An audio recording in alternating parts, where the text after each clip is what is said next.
सुकरात बूढ़ा हो गया था। कुछ लोगों ने आके सुकरात को कहा, एथेंस के लोग कहते हैं सुकरात महाज्ञानी है, परम ज्ञानी है, क्या ये सच है? सुकरात से लोगों ने पूछा। सुकरात ने कहा, जब मैं छोटा था और जब मुझे जीवन का कोई अनुभव नहीं था और जब मैंने जीवन को जाना नहीं था और जीवन से मैं परिचित ना हुआ था, तब मुझे भी ये भ्रम था कि मैं जानता हूं। जब मैं छोटा था, बच्चा था, फिर मैं युवा हुआ, जीवन की बहुत ठोकरें मैंने खाई और जीवन के बहुत अंधेरे रास्तों पर मैं भटका, तब धीरे धीरे मुझे पता चला कि मैं कितना कम जानता हूं। लेकिन तब भी मुझे ये ख्याल बना रहा कि थोड़ा बहुत मैं जानता हूं। फिर मैं बूढ़ा हुआ और अनुभव की वर्षा मेरे ऊपर हुई और नए नए अनजान अपरिचित तथ्य मेरी आंखों में उभरे और धीरे धीरे मेरे ज्ञान का भवन गिरता गया। अब जबकि मैं मरने के करीब पहुंच गया हूं, मैं अत्यंत स्पष्ट रूप से कह देना चाहता हूं, मुझसे बड़ा अज्ञानी शायद ही कोई हो। मैं कुछ भी नहीं जानता। और जाओ एथेंस के मेरे लोगों को कह देना कि वो ये भूल भरी बातें किसी को न बताएं। वो मुझे प्रेम करते, ये तो ठीक है, लेकिन ये ना कहें कि मैं परम ज्ञानी हूं। वे मित्र वापस गए और उन्होंने एथेंस के समझदार लोगों को कहा कि तुम तो कहते हो सुकरात परम ज्ञानी है, लेकिन उसने खुद कहा है कि मैं तो परम अज्ञानी हूं। और उसने कहा है कि जाओ और उनसे कह देना ऐसी झूठ बात वो न कहें। तो वे वृद्धजन हंसने लगे एथेंस के और उन्होंने कहा, जो अपने को परम अज्ञानी कहता है उसी के लिए तो परम ज्ञान के द्वार खुल जाते हैं। इसीलिए तो हम कहते हैं कि सुकरात परम ज्ञानी है। जो इस तथ्य को जानने में समर्थ हो गया है कि मैं कुछ भी नहीं जानता, उसका हृदय एकदम सरल और शांत हो जाता है। उसके हृदय की सारी जटिलता विलीन हो जाती, उसका अहंकार शून्य हो जाता है, वो मिट जाता है एक अर्थों में। उसके मन में तब कोई ख्याल और विचार नहीं रह जाते, तब कोई सिद्धांत और शास्त्र नहीं रह जाते, तब उसके भीतर कोई दावा नहीं रह जाता कि मैं जो कहता हूं वही सही है और दूसरे जो कहते हैं वो गलत है। तब वो कोई दावा नहीं करता, तब वो कोई घोषणा नहीं करता, तब वो कोई विवाद नहीं करता, तब वो कोई तर्क नहीं करता, बल्कि इस शांत अवस्था में कि मैं नहीं जानता हूं, उसका मन मौन हो जाता है और उसी मौन में वो जान पाता है। स्टेट ऑफ नोइंग, जानने की दशा, और स्टेट ऑफ नॉट नोइंग, न जानने की दशा। दो अवस्थाएं हैं चित्त की। एक चित्त की दशा है जब हमें लगता है कि हम जानते हैं। क्या जानते हैं? लेकिन हम क्या जानते हैं? हम आदमी क्या जानता है? कौन सा ज्ञान है आदमी के पास? विश्व की सत्ता के संबंध में कौन सी समझ है हमारी? दूर है विश्व की सत्ता, अपने ही संबंध में हम क्या जानते हैं? क्यों होता है जन्म, क्यों आ जाती है मृत्यु, क्या जानते हैं? क्यों चलती हैं श्वासें और क्यों बंद हो जाती हैं, क्या जानते हैं? क्यों हैं हम? हमारे होने की अर्थवत्ता और प्रयोजन क्या है, क्या जानते हैं? जो घर के द्वार पर पौधा लगा है, वृक्ष लगा है, वो भी क्यों है? आकाश में जो बादल उठते हैं, वर्षा करते हैं, सूरज उगता है, डूबता है, रात आती, दिन आते, क्यों है ये सब? क्या जानते हैं? क्या है हमारा जानना इस सारे विश्व के प्रति, इस विराट के प्रति? लेकिन अपने संबंध में भी जो मनुष्य कुछ नहीं जानता, वो भी ये ख्याल करता है कि मैं ईश्वर के संबंध में जानता हूं। अपने संबंध में भी जिसे कोई पता नहीं, वो भी ये दावा करता है कि मोक्ष के संबंध में मैं जानता हूं। स्वर्ग और नरक के संबंध में जानता हूं। और न केवल ये दावा करता है कि मैं जानता हूं, बल्कि ये भी दावा करता है कि दूसरे जो जानते हैं वो गलत है, जो मैं जानता हूं वही सही है। न केवल दावा करता है बल्कि तलवारें निकाल के निर्णय भी करता है कि अगर हिंदू और मुसलमान, ईसाई और जैन, सिख और पारसी क्या करते रहे,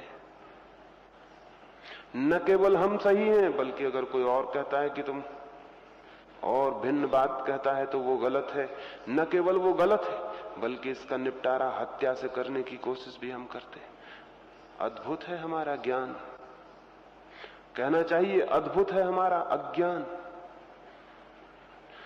जीवन के बाबत कुछ भी ज्ञात नहीं है, लेकिन उस अज्ञात सत्य के संबंध में भी हम कल्पनाएं कर लेते हैं और कल्पनाओं पर लड़ते हैं, अनुमान कर लेते हैं, अनुमानों पर लड़ते हैं, हत्याएं करते हैं। सिद्धांतों और शास्त्रों के नाम पर कितने मनुष्यों की हत्या हुई है, कोई हिसाब है? धर्मों के नाम पर कितना खून हुआ है, कोई गणना है? मंदिरों मस्जिदों के नाम पर कितनी आग जनी हुई है, कोई हिसाब है? किसने की है ये जानने वाला आदमी जिसको ये भ्रम है कि मैं जानता हूं, जिसे ये ख्याल है कि मैं जो जानता हूं वो सत्य है, खुद के प्राणों का कोई पता नहीं और हम दूर के सत्यों के निर्णायक बन जाते हैं। ये जो जानने का भ्रम है, जब तक न छूट जाए तब तक जानने के द्वार खुलते ही नहीं।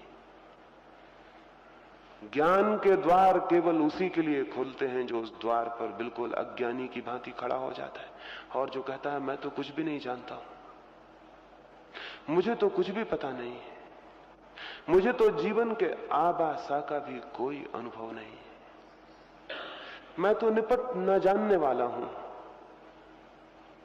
कभी आपने सोचा, कभी आपको यह ख्याल आया है कि आप कुछ भी नहीं जानते?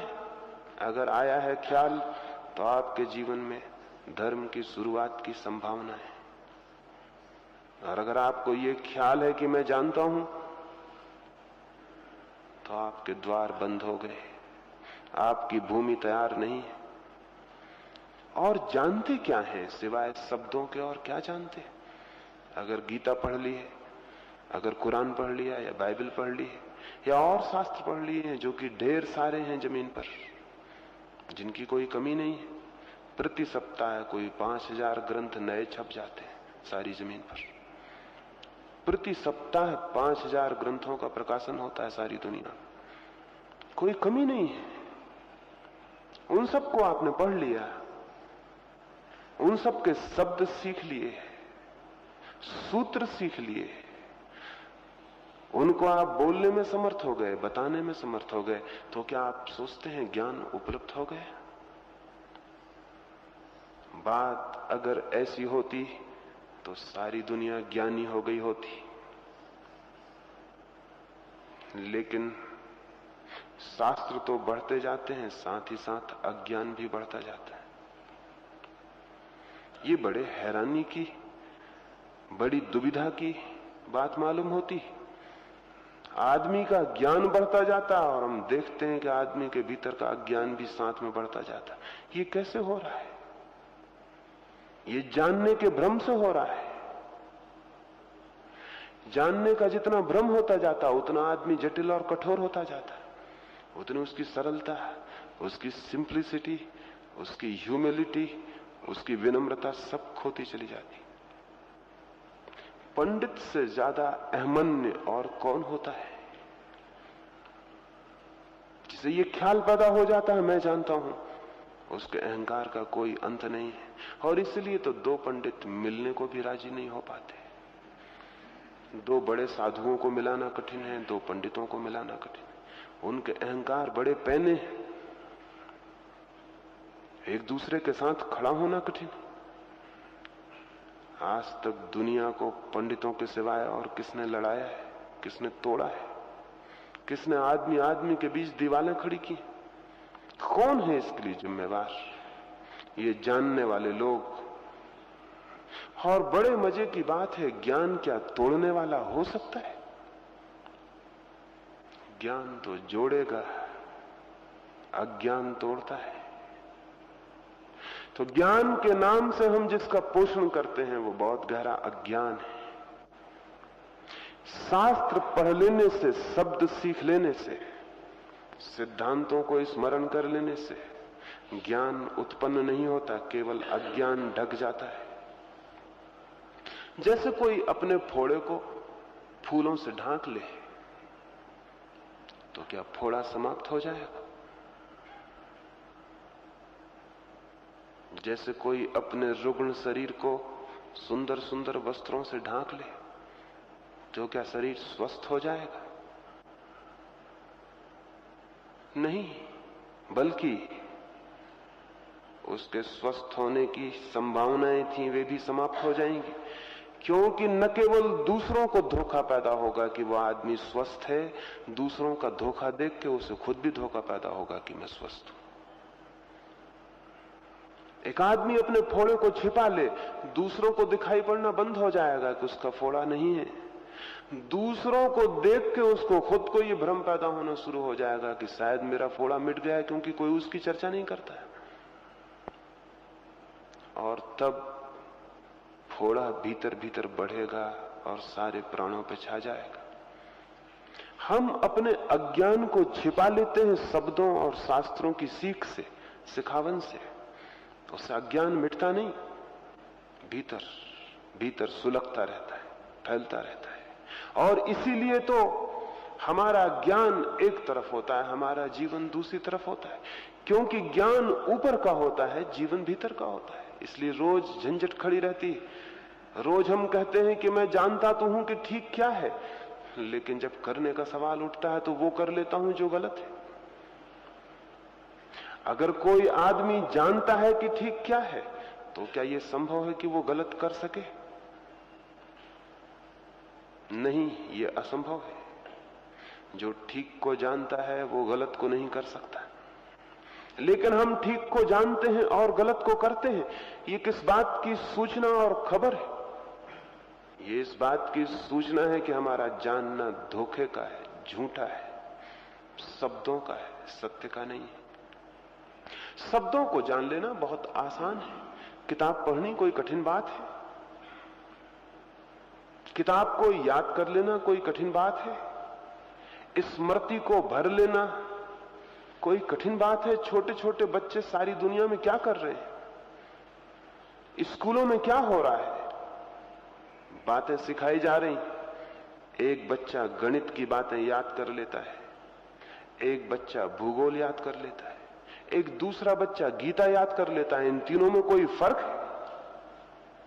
लेकिन भूगोल को जानने वाले को हम पैर नहीं छूते और न उसे ज्ञानी कहते हैं।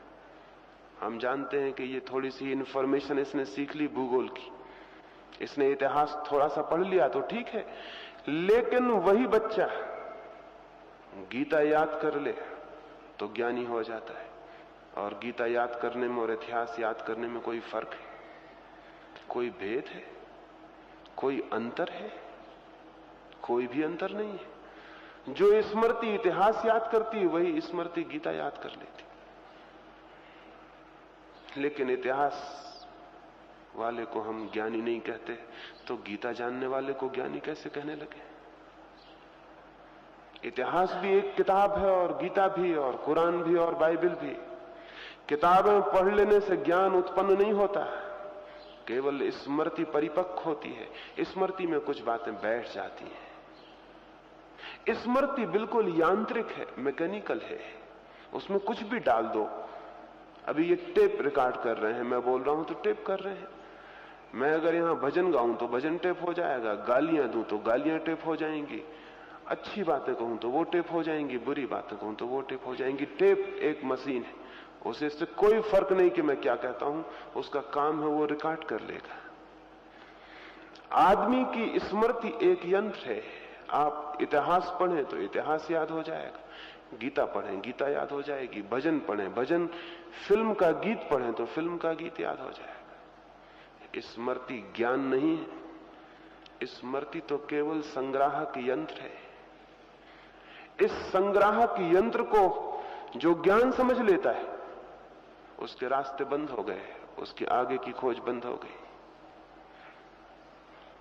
और ये जो सारा ज्ञान है, ये फिर उसके ऊपर बोझ की भांति बैठ जाता है, उसके मस्तिष्क को बोझिल कर देता है, भारी कर देता है, विवादग्रस्त कर देता है, तर्क से भर देता है, उपद्रव से भर देता है। उसके भीतर की शांति चली जाती, उसके भीतर की चैन चली जाती, और उसके भीतर अज्ञान मौजूद बना रहता है, और उसे यह भी भ्रम पैदा हो जाता है, मैं जानता हूं। एक बंगाल में एक बहुत बड़ा तर्क शास्त्री हुआ। कहते हैं बंगाल ने वैसा दूसरा बुद्धिमान आदमी पैदा नहीं किया।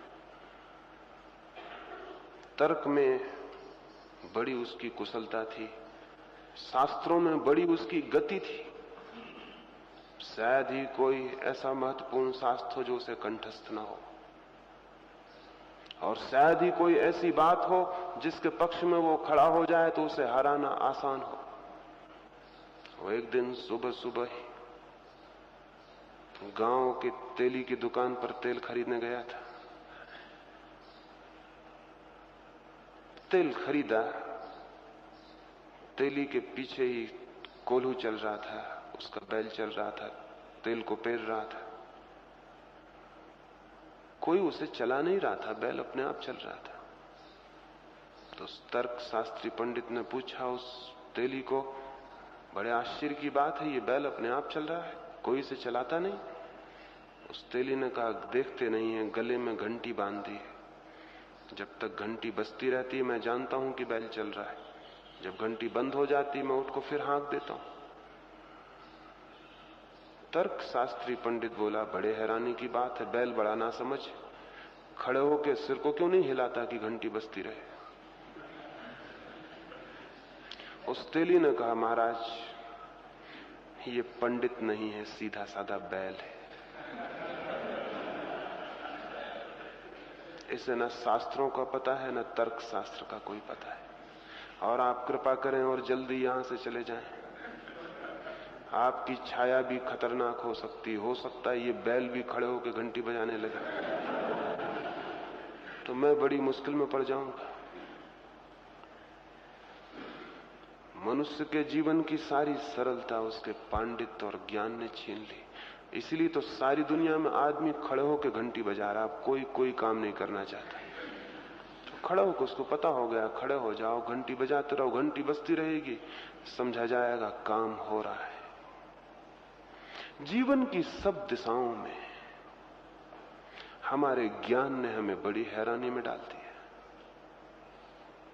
और ये ज्ञान बिल्कुल ज्ञान नहीं है,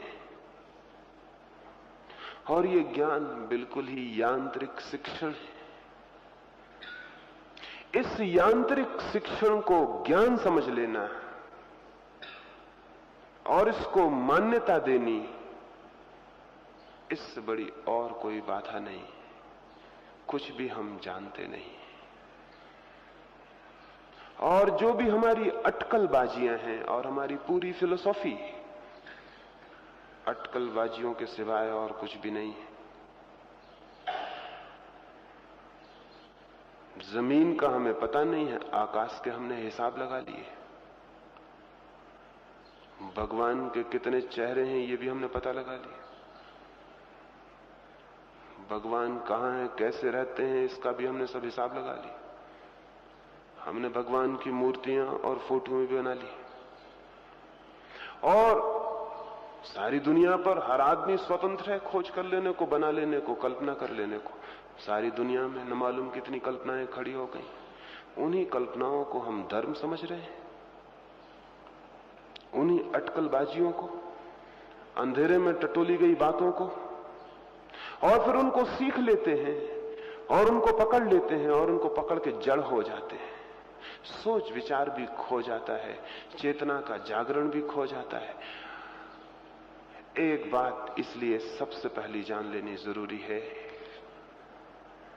बड़ी उल्टी मालूम पड़ेगी, जिसे सचमुच ज्ञान की दुनिया में प्रवेश करना हो उसे इस तथाकथित ज्ञान को, ये जो सो कॉल्ड नॉलेज है, जो किताबों और शब्दों से मिलती है, इसे छोड़ देने की हिम्मत करनी होगी। ये पत्थर है, इसे निकाल फेंकना होगा। ये घास पात है, जिसे खेत से अलग कर देना होगा। ये क्यों है ज्ञान झूठा? ये झूठा इसलिए है क्योंकि ये उधार है, बारोड है। जो मेरा ज्ञान नहीं है वो ज्ञान नहीं हो सकता। किसी और ने जाना हो उसके लिए ज्ञान होगा, लेकिन उसके शब्द मेरे लिए ज्ञान नहीं हो सकते। वो मेरे लिए केवल स्मृति होंगे। उसके लिए होगी नॉलेज, मेरे लिए होगी मेमोरी। उसके लिए होगा ज्ञान, मेरे लिए होंगे शब्द, स्मृति। और मैं ब्रह्म पड़ जाऊंगा। महावीर ने जाना होगा, बुद्ध ने जाना होगा, कृष्ण ने जाना होगा, क्राइस्ट ने जाना होगा, लेकिन उनके शब्द मेरे लिए ज्ञान नहीं बन सकते। आप जानते होंगे, लेकिन आपके शब्द मेरे लिए ज्ञान नहीं बन सकते। ज्ञान वैसा ही है जैसी मृत्यु है। आप मर जाएं, मुझे मरने का कोई अनुभव नहीं होता। मैं मर जाऊं, आपको मरने का कोई अनुभव नहीं होता। मृत्यु जैसे वैयक्तिक है, एकदम इंडिविजुअल है। एक आदमी मरता है, वो ही जानता है क्या होता है। वैसा ही ज्ञान भी वैयक्तिक है। एक आदमी जानता है, वही जानता है कि क्या है। और जब दूसरे से कहता है तो दूसरे के पास पहुंचते हैं शब्द थोथे और खाली, जैसे खाली कारतूस जिसके पीछे कोई गोली नहीं है। ऐसे खाली शब्द पहुंच जाते हैं दूसरों के पास, और दूसरे उनको इकट्ठा कर लेते हैं और इकट्ठा करने में रस लेने लगते हैं। और जितने खाली शब्द उनके पास बहुत हो जाते हैं, उतना उनको लगने लगता है मैं जानता हूं। शब्द बिल्कुल खाली है। मैंने सुना है एक महाकवि समुद्र के किनारे था। सुबह जब वो समुद्र के किनारे पहुंचा, सूरज को उगते उसने देखा। बड़ी सुखद और शांत सुबह थी, और समुद्र की लहरें थी, और उन लहरों पर तैरती आती हुई हवा थी, बड़ी शीतल, बड़ी आनंददायी, बड़ी आह्लाद से भरने वाली। उसके मन में हुआ, उसकी प्रेसी दूर, हजारों मील दूर एक अस्पताल में बीमार पड़ी थी। उसके मन में हुआ, ये सुंदर सुखद हवाएं थोड़ी सी एक डब्बे में बंद करके मैं अपनी प्रेसी के पास पहुंचा दूं। उसने एक बड़ी खूबसूरत संदूक बनवाई, उसने समुद्र की हवाओं को बंद किया और ताला लगाया, और एक पत्र लिखा और पेटी को भिजवाया हवाई जहाज से अपनी पत्नी, अपनी प्रेसी के पास। और पत्र में लिखा कि मैंने जानी इतनी सुंदर हवाएं कि मेरा मन हुआ कि तुम्हें भी भागीदार बनाऊं, और तुम हो दूर और तुम हो बीमार, तुम्हें तो समुद्र तक लाना संभव नहीं है, इसलिए मैं समुद्र की हवाएं ही तुम्हारे पास पहुंचा देता हूं। उसकी प्रेसी ने बड़ी खुशी से, बड़ी आतुरता से वो पेटी खोली, लेकिन क्या पाया? वहां तो कुछ भी न था। वो तो पेटी खाली थी। समुद्र की हवाएं बंद करके नहीं भेजी जा सकती। ये तो हो सकता है कि हम समुद्र के पास चले जाएं, उसकी ताजी हवाओं को जाने। ये नहीं हो सकता है उसकी ताजी हवाओं को पेटियों में बंद करके हमारे पास लाया जा सके। ये तो हो सकता है कि परमात्मा के किनारे हम पहुंच जाएं और उसको जान लें। ये नहीं हो सकता कि जो परमात्मा को जाने वो शब्दों में बंद करके खबरें हमारे पास भेज दे और हम उन शब्दों को पकड़ लें और जान लें। ये नहीं हो सकता। ऐसा उधार ज्ञान पाने का कोई रास्ता नहीं। परमात्मा निजी अनुभव है, एकदम निजी अनुभव है, एकदम वैयक्तिक। कोई लेन देन नहीं हो सकता, कोई किसी को दे नहीं सकता उस अनुभव को। लेकिन शब्द हम दे सकते हैं। और शब्दों को देने से ये भ्रम पैदा हो जाता है। जिसके पास शब्द हो जाते हैं उसे लगता है कि मैंने जाना। शब्द एक इल्यूजन पैदा कर देते हैं, एक भ्रम पैदा कर देते हैं। शब्दों से ज्यादा मायावी और कुछ भी नहीं है। शब्दों से बड़ा जादू और कुछ भी नहीं है। शब्द हम सीख लेते हैं और सोचते हैं कि बस हो गई बात, हो गई बात, बात खत्म हो गई। शब्दों पे बात खत्म नहीं होती। और जो आदमी शब्दों पे रुक रहता है उसकी जिंदगी जरूर व्यर्थ हो जाती। शब्दों पर कोई बात खत्म नहीं होती। और जहां तक जीवन की असलियत का संबंध है, वहां हम सब भली भांति इतने होशियार हैं कि वहां हम शब्दों से राजी नहीं होते। लेकिन जहां सत्य, अनुभूतियों और परमात्मा का संबंध, वहां हम शब्दों से राजी हो जाते हैं। बड़ी हैरानी की बात है। अगर कोई आपसे धन की बातें करे तो आप कहेंगे हो चुकी बातचीत, धन कहां है। अगर कोई आपसे महलों की बातचीत करे तो आप कहेंगे हो चुकी बातचीत, लेकिन महल कहां है। बातचीत से क्या होगा। जहां तक पदार्थ, जहां तक संसार का संबंध है, हम सब बहुत होशियार हैं और हम शब्दों से धोखे में नहीं आते। लेकिन जहां तक परमात्मा का संबंध, हम बड़े अजीब लोग हैं। हम एकदम शब्दों के धोखे में आ जाते हैं और हम कहीं नहीं पूछते कि ठीक है ये तो शब्द हो गया, ये गीता तो ठीक, कुरान तो ठीक, लेकिन परमात्मा कहां है। एक सम्राट के द्वार पर एक कवि आया और उस कवि ने उस सम्राट की प्रशंसा में बहुत गीत कहे। बड़े मधुर थे वे गीत और बड़े मीठे थे शब्द और बड़ी स्तुति थी उनमें।